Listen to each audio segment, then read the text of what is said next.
Hi, friends. Welcome to Stories of the Bible. It's a pleasure to have you here. So, today we are looking at Abigail, the story of Abigail. We're going to also learn from the story, we'll look at the things that are right and the ones that are wrong. We also look inward in our lives and see how we can learn from this story to become better children of God. In our channel, we have other stories we have shared. Please go through the channel, go through the stories, and you will learn one or two things that will help you in your Christian faith. Now, the Bible recorded in 1 Samuel chapter 25 about the story of Abigail. Now, the Bible stated that after Samuel had died and the children of Israel gathered, lamented, cried, and mourned him, the Bible recorded that there was a man, and the man, he was a manon, but he had possessions. He has his cattle, his livestock in a place they call Carmel. The Bible recorded the quantity of what the man had in thousands to tell you that this man is a great or a wealthy man.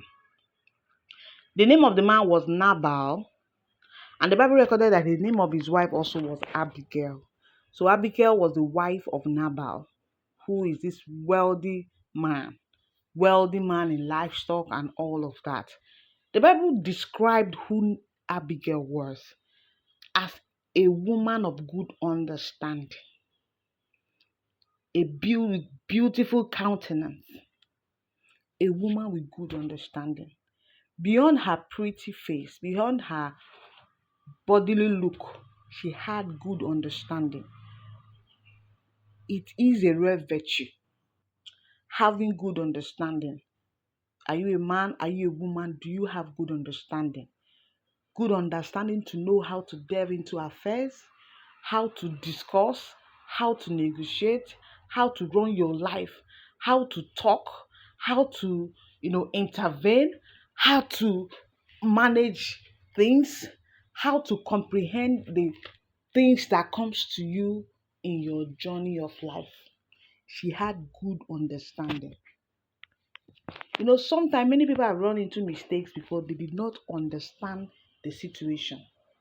So having good understanding is a great virtue that we have to inculcate in our lives, because we need good understanding to know how to talk, how to respond, how to act.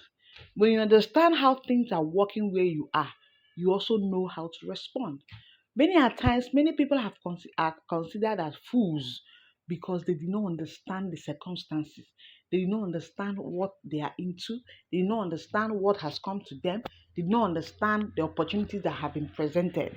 So they act contrary to what is expected because they lack understanding. I pray for you that you will have good understanding in your life, in career, ministry, in family, in whatsoever you're doing. God will grant you good understanding so that you will not act as a fool. You will not act outside what you're supposed to do. You will not do things that will destroy you rather than promote you. So beyond being a beautiful woman, she had good understanding. This is so outstanding for a definition of a woman. The Bible also looked at the qualities or who the husband was. The Bible stated that this man who is married to Abigail, who is Nabal, the Bible said he was churlish. When you when the word churlish is used, it means somebody that is mean, unrepentant, and evil doing, ruthless, rude. So the man is a rude man. He's a mean man. He does as he pleases. Is boastful. You can't talk to him. He's God unto himself. So that word churlish was a representative of who Nabal was. And the Bible went further to say that he was evil in his doings. A man that does not regard people, that does not understand gratitude. He feels everything should work on his feet. He talks anyhow. He's mean to people. The Bible also noted where he was from. He said he was from the house of Caleb. Now, this story of Abigail cannot be complete if we do not state other things she did that made her stand, tall, that made her to be regarded as one of the women in the Bible who did great things.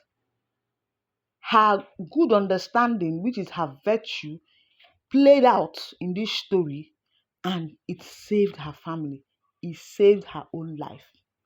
The Bible recorded that when David heard that Nabal was shearing his sheep, when the word shearing is used in this context, it means that Nabal was removing the fleas off his sheep. It was just kind of this is a time of harvest for him. He was putting up everything he had together.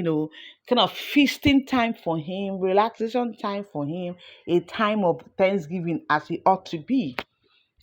So when David heard that, David called his servants. He sent, Bible record that he sent out 10 young men. And the Bible stated he told them to go to Nabal and greet Nabal in his name. So David felt Nabal should know him, of course, from the things they've done for him. And when you go, say, greet Nabal in my name. That was an intentional act. Greet Nabal in his name, meaning it's David that we are not just ordinary men out there. We are coming in the name of David, and we are bringing greetings for you in the name of David. That was what the projection David had when David told them to go and greet him in his name, David.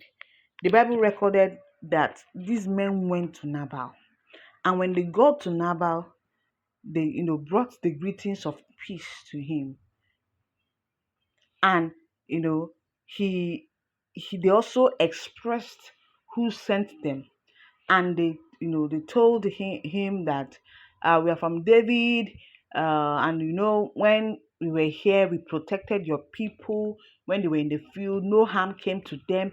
They were just kind of reiterating what they have done for Nabal, but adventure Nabal had forgotten. So they made sure that they explained to Nabal that we are from David, our boss. He has sent us to you. He heard your sharing your sheep. He has come to you to greet you and to see what you can give him. When your people were in the field, we protected them. No harm came to them. They were, preserved amidst all the challenges in the field. They had safety. That was paramount, because if there was no safety, Nabal wouldn't have been there at that point doing his kind of sharing of his sheep or thanksgiving, because he would have lost his sheep. So these men recounted what they have done for Nabal and his men and the security of his sheep and livestock. So when they had spoken to Nabal with all this, Nabal answered them, "Who is David?" in his character as a churlish man, as a man who does not regard others. Are you such a person who feels the world revolves around you, who does not show gratitude, who does not thank people that have been helpful to you, who does not appreciate people around you, who does not even learn how to give? See, the Bible, you could from the response of Nabal, you could see he was coming from the place of, who are these people? You want to come and partake in what I'm doing? As who? Mean, boastful, prideful. That was from the response of Nabal, you could tell who he was. He asked them, "Who is David? Who is the son of Jesse?" There may be many servants now that break away from their master. He said, David, he's not one of those people that broke away from them. These days, people just break away from their master. Who is your master, David? Who is he? Who is his father, Jesse? He was just talking to them in a very shameful and mannerless way. When someone asks, "Who are you? Where are you from?" Like, are you beggars? Can you please define it with all the things they've been saying to him, reminding him how they were there for him and his sheep, reminding him how they gave him safety. He now treated them so disdainfully. He now asked them, you want me to take my bread and my water and my flesh I have killed for my sharers and give it unto men whom I know not whence they be? So you want me to give you from my own possessions, people I don't know who they are? It was baffling for the men of David. Like, is Nabal talking like this? You mean you are not aware of all the safety we gave you and your people, protection we gave you? It was so shocking because it cannot be that Nabal did not know them. Because every day his people go out on the field, they would have been telling him, these same people of David, they protected us today, we did not allow our sheep to get missing. Even when those people came to steal, these rustlers, they were there, they defended. He would have been getting stories of this man David. But the way he treated his men, like, I don't even know I should give you from what I have. Like what? Like who? Many people are like that. Many Christians are like that. They don't remember to say thank you. They are not grateful. How grateful are you? Are you easily, forgetful of what people have done for you? Are you such a person who do not even take the sacrifices of others to heart? You feel, well, they should have done it. Do I owe them anything? Are you fond of always saying, do I owe you anything? Be careful, because many people don't take ingratitude slightly. Some other person might take it off, well, that's a business, my reward is from God. Many others fight against ingratitude. So be careful how you belittle the efforts of others. Be careful how you rate it as inconsequential. The sacrifices that people have made for you, for your career, people have made for your ministry, people have made for you to be where you are today. Please do not take it lightly. Do not take it for granted. Do not take it as one of those things. Put it to heart. Pray for those people. Bless them when you can. If you have opportunity to share to them. Be grateful. Not just grateful in thoughts. Be grateful physically. Be grateful in your actions. Be grateful in your answers. Be grateful in your speech. Nabal was ungrateful in his speech, in his action. He made the men of David look like they were beggars. It was so belittling. The Bible recorded that David's men went back and told David all these things. And David said to his men, guide up guide up everybody your sword. You mean Nabal said this?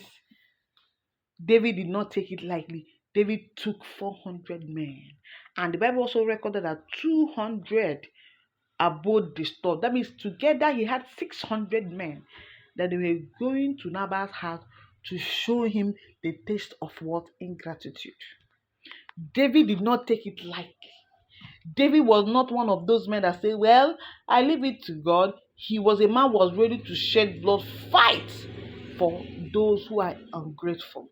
He felt belittled. He felt angered by the responses and the way Nabal treated his men, even when they came in his name. The Bible recorded that one young man who was there when Nabal was saying all this rubbish ran to Abigail, Nabal's wife, and told her, see, David sent his messengers to salute our master, and he railed on them. He insulted them. He was mean to them. Abigail said, what? Thank God for that young man. His name was not mentioned, but such a young man is a man of honor, a man who knew, one, the sacrifices of David. He knew the resultant effect from the insult Nabal gave. He was a wise man. Many people, when they see danger, rather than let the other person know there is danger, they keep quiet. They just feel, well, it's not my concern. Let them keep, because if they had destroyed the household of Nabal, that young man would have also been destroyed. So what he did saved his life and that of the household of Nabal, and saved Abigail also. So when people also come to say these are like advisors who tell you this is what you're supposed to do, this is what you're supposed to do, this is what you're supposed to do, listen to them. Listen to them. Listen to them. Listen to them is very important. And I'm very happy that Abigail listened. She did not call it off as mere gossip, mere talk. She stood her ground, listened, and immediately went into action. There was no delay. She knew what can happen. She had understand. The Bible recorded as a woman of good understanding. Having analyzed what happened, she knew what would have been the result, and immediately she swung into action. The Bible recorded that the servant also reiterated to Abigail that David's men were good to them. They were not hurt, nor anything was missed, as long as they were with them, that they were very conversant with them when they were in the field. When someone said they were very conversant with them, it means the people of David, the men of David, David himself was conversant with the people of Nabal. They knew them. They said they protected them. Nothing of them were missing. The guy told Abigail, now therefore, consider what we will do, for evil is determined against our master and against his household, for he sought a son of Belial, that a man cannot speak to him. Can you imagine such qualification? When you have raised yourself to a level that people cannot talk to you, there is danger ahead of you. When you have placed yourself in a place where you do not need advisors, you can't talk. See, the Bible recorded that the man said they cannot even talk to Nabal. He was a son of evil, son of folly that you cannot even talk to. That young man also knew the effect of what Nabal did. The Bible recorded that Abigail made haste and took 200 loaves. You can imagine what Abigail packed in a short time. 200 loaves, 2 bottles of wine, 5 sheep that were readily dressed, 5 measures of parched corn, 100 clusters of raisin, 200 cakes of figs, and laid them on her asses. And she said unto her servant, go on before me, behold, I come after you. But she did not tell her husband. A woman of good understanding. If she had told her husband would have stopped her. Her husband would have even insulted her. Her husband would have, where are you going? To give who? Who is David? He could have started his usual ruling. But Bible recorded that Abigail did not tell her husband, because a man of folly will not understand what is about to befall him. Abigail did not give room for that a period of argument with her husband, or counter arguments and all of that. The Bible records she did not tell her husband. She went ahead to do what she was told to do, to save herself, to save her family. The Bible recorded that she went and as she met David on the way, because David were already coming with his men. The Bible recorded that she laid down. She came down from her ass, prostrated before David, and started speaking to David, started appealing to David's conscience, started asking for forgiveness, telling David that let this thing her husband have done be upon her, that David should calm down. David should not allow the folly of Nabal to cause him to shed blood. Do you know that in the course of this conversation, Abigail began to speak of the things that will come through for David. Abigail began to prophesy the kingship of David. A very wise woman who understood times and seasons. She had good understanding that she could even predict, she could even prophesy, she could even tell the future. She fell on her ground, very humble. How humble are you? How humble are you? With all her beauty, she fell on the floor, apologizing, asking that the iniquity of the husband be upon her. She even told David that the name of her husband is Nabal. It means folly. I'm not even aware that you sent some men. I was not aware. If I was aware, I would have allowed my husband to behave the way he did. He started blessing David. He started asking for forgiveness. That David should not allow his rage make him shed blood. She spoke and said, she told him that God has even appointed him ruler over Israel. That he should not do something that will make him have offense in his heart by the time he becomes a king. He should not shed blood just like that.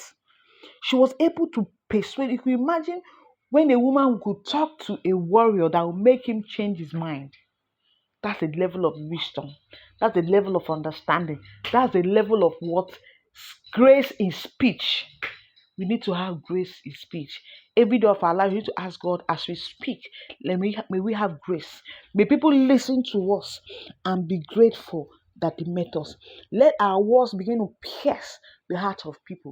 There are some people, when they speak to you, you begin to wonder whether it's like water is being poured on you. There's this relief you have. It's a level of grace. So we're going to be asking God in our daily lives, let our words be with engraced. We engraced that by the time we speak, we are not speaking of our own accord, that our words begin to work like spirit, that our words begin to pierce the hearts of people, that our words begin to bring relief in the hearts of men, that our words begin to bring light. Sometimes when people talk to you, you begin to see light in what they are saying. You begin to have great ideas just by men talking to you. So people are gifted. And as children of God, we need this gift. That when there is trouble, when we speak, there is calmness. When there is someone is in an ocean of misery, ocean of pain, you speak, the person is relieved. The person has the comfort of the Holy Spirit. That's what some words can happen. That's what God can do, that our speech be purified, be sanctified, be backed up by grace, that when we speak, we will melt hearts. That was the capacity of Abigail. Because it takes a lot for you to convince a warrior who was already on his way to fight. God gave Abigail that grace. She was a woman that carried that grace of speech. Not just speak. Her speech was heavenly. Her speech could melt heart. Her speech can turn a furious heart to become a gentle heart. The Bible recorded that David said to Abigail, "Blessed be the Lord God, which has sent you to me. And blessed be thy advice, and blessed be thou, which has stopped me from this day from shedding blood and avenging myself with my own hand." David blessed her. David extolled her life, who she was, extolled her virtue, thanked her. And the Bible recorded that David received of her hand that which she has brought to him. So all those things she packed to give David, the Bible recorded that David received them. David received them and told her to go in peace to her house, for he has heard and hearkened and have accepted thy person. Say, thank you, go in peace. I have accepted your personality.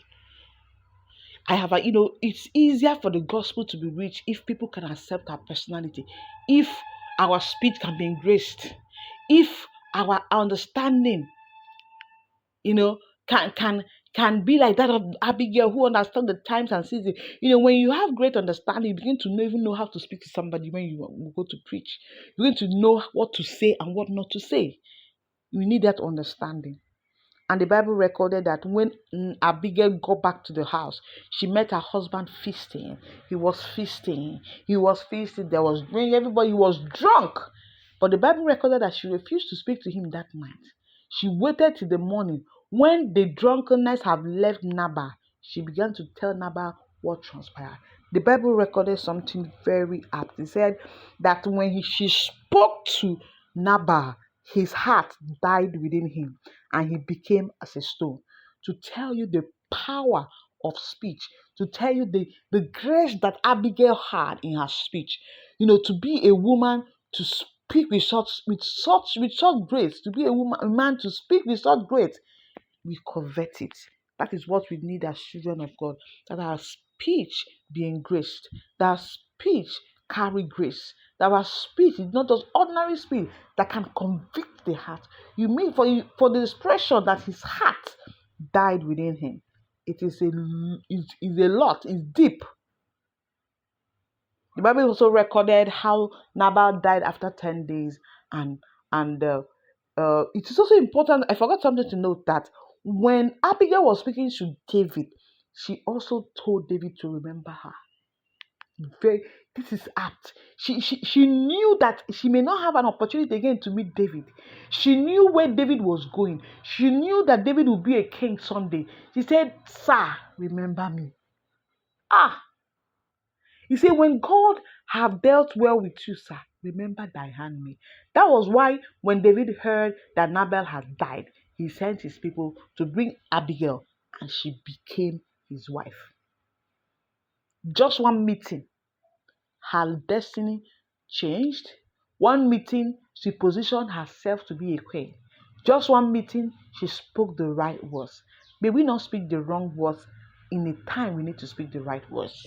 May every speech, every word that proceeded out of our mouth be such that will give God glory, be such that will change hearts. Every day of your life, you need to make this prayer. Lord, every word that comes out of my mouth may it be engraced. May it be engraced. I speak no veil words today. I speak words that carry fire. I speak words that carry grace. Whoever listens to me is blessed. Whoever listens to me, their heart shall turn to you. Whoever listens to me, Lord, let my speech minister unto them. Knowing when to talk, knowing how to present yourself. That was this story of Abigail shows a lot. She did not miss that opportunity. And it ended that she became David's wife. This story has a lot for us to learn. And I pray that by the time you read this passage of the scripture, God will open your eyes to see the things you need to do, to see the things you're supposed to do, to begin to know what you're supposed to do. This story of Abigail is deep, is rich. It has lots of lessons for us to learn. Friends, I just hope you learned something from today's story. And I pray that as you study your Bible, God will be opening your eyes to see the things you're supposed to know. Do take care of yourself, and if you have not yet subscribed to the channel, please subscribe to this channel. Recommend this channel to other people. Share this video to other of your friends, other of your colleagues, other of your church members, those who you want them to grow in faith. Your mentees, the people you're discipling, just share them to them. And I know that by doing so, you're encouraging one other person to become better in their race in this Christian faith. Do take care of yourself and know that you can be the best. When God has blessed you, He has blessed you. Know that the sky can be your starting point. Do not be afraid. Be resilient and believe God. Be persistent in prayer and know that there is nothing God cannot do. Do take care of yourself.